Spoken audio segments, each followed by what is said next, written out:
પછી બોલતા હવે જાગતા એવું લાગે છે. આજનો દિવસ આનંદનો દિવસ. હંસાબેને એમણે બહુ સરસ વાત કરી. ખૂબ ખૂબ ધન્યવાદ એમના ગુરુ મહારાજને કે આ શબ્દો એના વેણી વેણી મૂક્યા. હવે ગુરુ મહારાજ ના ધક્કા વગર આ વસ્તુ આવતી નથી. ગુરુ મહારાજ કોઈ વ્યક્તિ નથી, પણ જેના જીવનની અંદર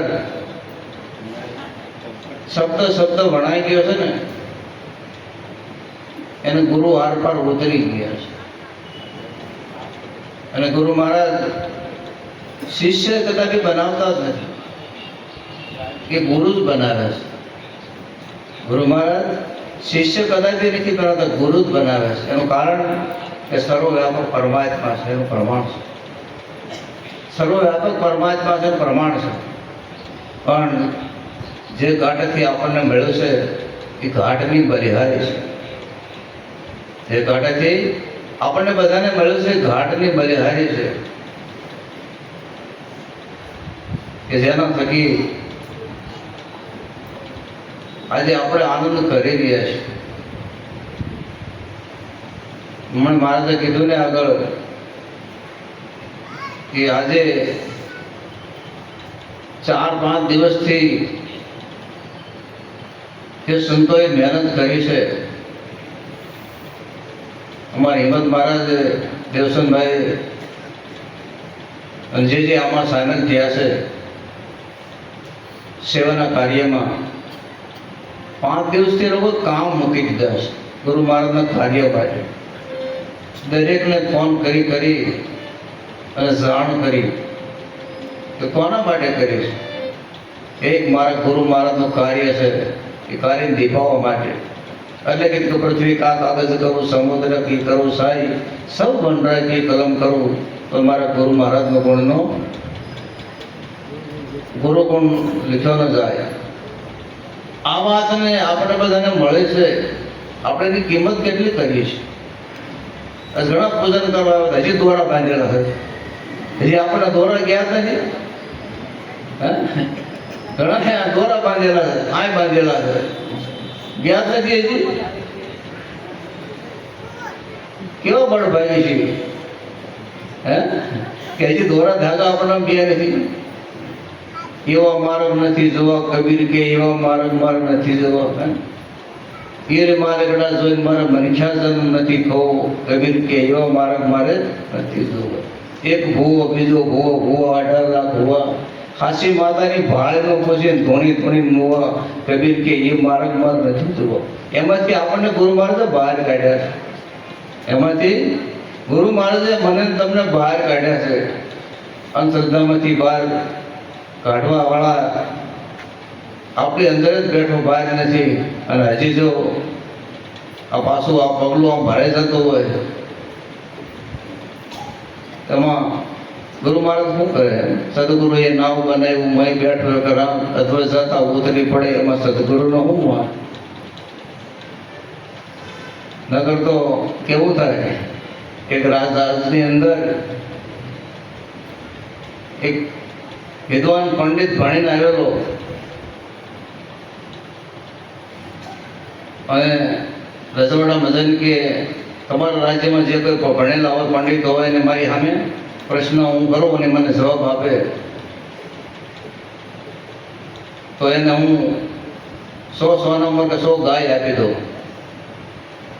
રાજા કે ભાઈ આ તાત્કાલિક ન થાય, 15 દિવસો મને ટાઈમ આપો, હું રાજ્યને જાણ કરી અને તમને પછી કહું. એવામાં ગામમાંથી બ્રાહ્મણ કંઈક કરિયાણું લેવા આવ્યા છે. કરિયાણાની દુકાનવાળાએ કીધું, ભાઈ કેમ મારા ગામમાં આવું પડ્યું? દરબારગઢમાં કાંઈક દરબારગઢમાં તમારે જવું છે કે ભાઈ દરબારગઢમાં મારું ભાઈ કામ નથી, અમને તો કોઈ અમને બોલાવે નહીં, નાના માણસો કે નહીં, રાજાએ એવું જાહેર કર્યું છે કે વિદ્વાન પંડિત કાશીથી ભણીને આવ્યો છે, એની સામે કોઈક સત્સંગમાં બેહે તેને 100 સોનામાં 100 ગાય આપી, આવું આનંદ થયું. વિચાર કર્યો, ઘરે ગયા મહારાજ. ઘરે જઈને કીધું કે રજવાડાની અંદર આવી જાહેરાત થઈ છે, તો હવે આમાં આપણું કામ નથી, એમાં ઘરે જઈને કે પણ સારંગ નામનો માણસ બ્રાહ્મણ સારંગધર એને નક્કી કર્યું કે મારા ગુરુ મહારાજ જે વચન આપ્યું છે ને એમની પર વિશ્વાસ છે. આ વાત હું નક્કી કરી અને એ પંડિતને હરાવી દઈ શકે છે. ગયા, બોલાવ્યા અને આવ્યા. 15 દિવસ થઈ ગયા, રજવાડાની અંદર સભા કરી. પંડિતો હતા રજવાડાની અંદર. જાહેર થયું કે ભાઈ આ પંડિત જે ભણીને આવેલા છે એને અમે બેસવાનું સત્સંગમાં. તો ત્યાંના પંડિતો હતા એને એમ કે ઓહો, આપણને તો કંઈ ખબર જ નથી, આપણને કંઈ ખબર જ નથી, તો આપણે શું જવાબ દઈશું? તો પંડિતે કીધું કે મહારાજ હું જવાબ આપીશ કે ભાઈ તું તારા કપડાં જો, તારે હાલ ચાલત જો, આમાં તારું કાંઈ આવે એમ નથી. પણ કે મને મારા ગુરુ મહારાજ પર વિશ્વાસ છે, મને મારા ગુરુ મહારાજ પર વિશ્વાસ છે, હું કાંઈ તમારી લાજ જવા નહીં દઉં. તે તો કાંઈ વાંધો નહીં. પંડિત આવ્યા, બેહાડ્યા સભામાં અને પંડિતે કીધું ભાઈ હવે તમારે કોઈ માણસને મારી સામે બેહાડો સત્સંગ કરવા. કે આ ભાઈ કીધું, જાહેર કર્યું કે આ પંડિતની સામે પર બેહવા આવો છો સત્સંગ કરવા માટે. ત્યારે આ ભાઈ આંગળી ઊંચી, સારંગધર મુનિએ આંગળી ઊંચી કરી કે મહારાજ કે ભાઈ તું રવા દે ને, તારા કપડાં જો, તારા દરહણ જો, તું મને અમથમ તો ઓલો કરીશ કે નહીં, હું તો મારી લાજ નહીં જવા દઉં. મારા ગુરુ મહારાજે મને નક્કી કરાવી દીધો છે. પંડિત કે ભાઈ તું તો મારો કાંઈ જવાબ નહીં આપે, હું જો સવાલ કરી તેનો જવાબ તું નહીં આપે, પણ કે તું સવાલ કર, એનો જવાબ હું તને આપી દઉં. કે કર સવાલ. કે આડી વાગે ઊભી વાગે, આડી વાગે ઊભી વાગે, કાપી નાખે તોય વાગે, બાળે તે બોલે નહીં સારંગધરની સાખી. બોલો પંડિત કે બીજી વખત બોલતો કે આડી વાગે ઊભી વાગે, કાપી નાખે તોય વાગે, બાળી નાખે તો બોલે નહીં સારંગધરની સાખી. એટલે હવે આ તો હું હારી ગયો ભાઈ, મને આમાં કાંઈ આવું મારે કે ભણવામાં આવ્યું જ નહીં, મારે આવું કે ભણવામાં આવ્યું જ નથી. કે ભાઈ કે રાજા કહેવાય કહેતો ખરો, જવાબ તો દે. કે હો નંબર પહેલાં આપી દો, એ હો જે ગાય લેવાય એ મને આપી દે પહેલાં, તો કહું. તો કે આપું પણ કે આ હો બધી ગામથી હો ગાય લઈને આવ્યો છે એ પહેલાં મૂકી દે તો કહું. કે ક્યારે ભાઈ એ તો ગોરડી કે આડી વાગે ઊભી વાગે બધી બાજુ વાગે, કાપી નાખે તો વાગે, મારે તો વાગે. એમ જેને કોઠા હોજ છે એ ગુરુ મહારાજના જ્ઞાનને પસાવી શકે એમ છે. જેને કોઠા હોજ છે એ ગુરુ મહારાજના જ્ઞાનને પસાવી શકે એમ છે, બાકી બીજાનું કામ નથી. એટલે ગુરુ મહારાજે આપણને જે કાંઈ કોઠા ભૂજ આપી છે, જેને જે કંઈ જ્ઞાન આપ્યું છે એને આપણા અંતરમાં ઉતારવાનું છે. અંતરમાં જ્યાં સુધી નહીં ઉતરે ત્યાં સુધી આ જીવન આપણું મહારાજે અમને કીધું ને કે આજે કાંઈ મળ્યું છે એની આપણને કાંઈ મોજ આવી કે નથી આવી. એમ બાબાજી મહારાજે કીધું, થોડોક આપણને કીધું કે કાંઈક મોજ આવી પડે. આપણને કાંઈ આવી છે કે ખાઈ પીને ખાવું પીવું હોઈ જાઉં, મોત આવે ત્યારે મરી જાઉં, એવું નથી કરવું. ખાવું પીવું હોઈ જવું, મોત આવે મરી જાય, એટલા માટે ગુરુ મહારાજ આપણે ભેગા નથી કર્યા. બરાબર. એટલે મનુષ્ય અવતાર મળ્યો છે તો કાંઈક કરી લેવાની જરૂર છે. શું કરી લેવાની જરૂર છે? કે ગુરુ મહારાજના ગુણલા ગાઈ લેવાની જરૂર છે. તારા માતા પિતાની સેવા કરજે પછી જાત્રા કરવાની જરૂર નથી તારા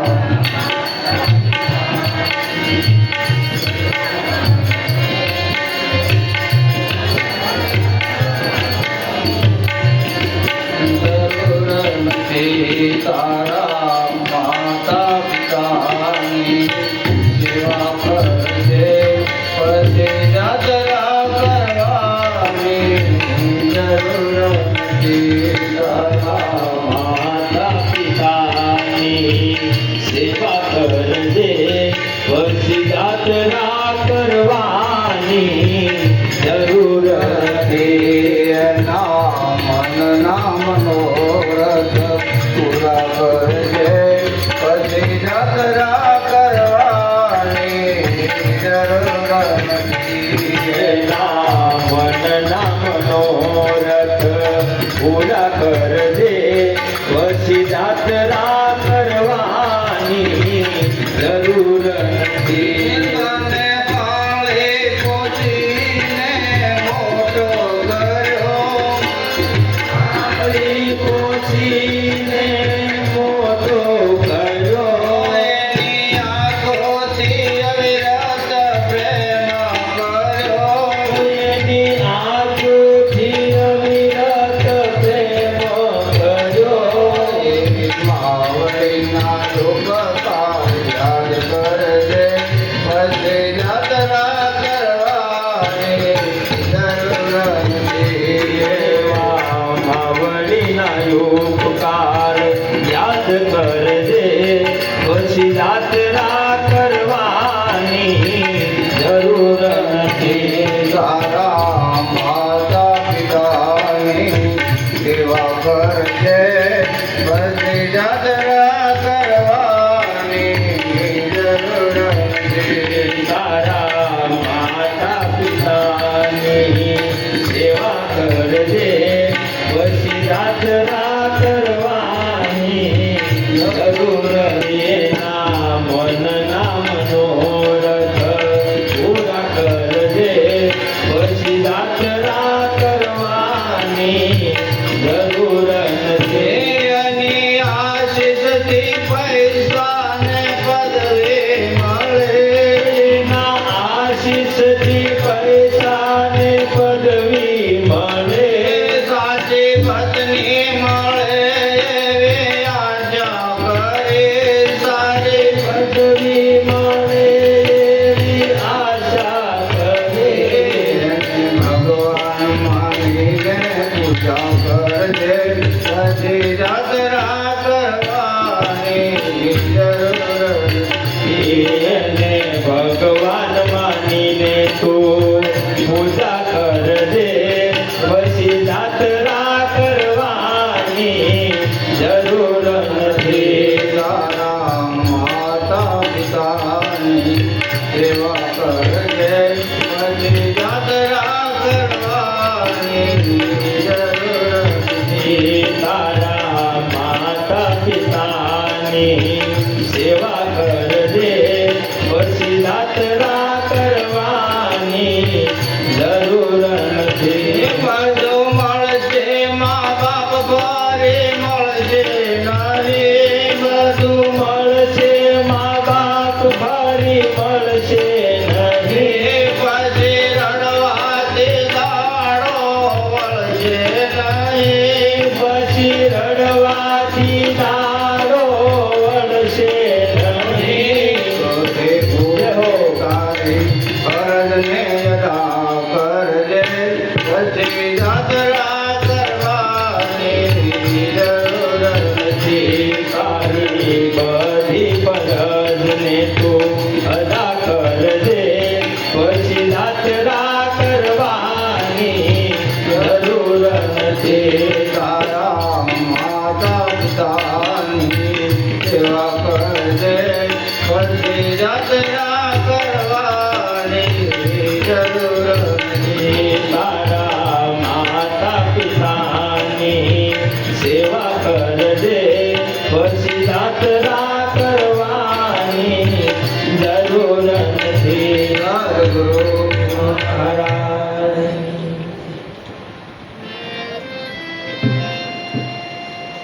હવે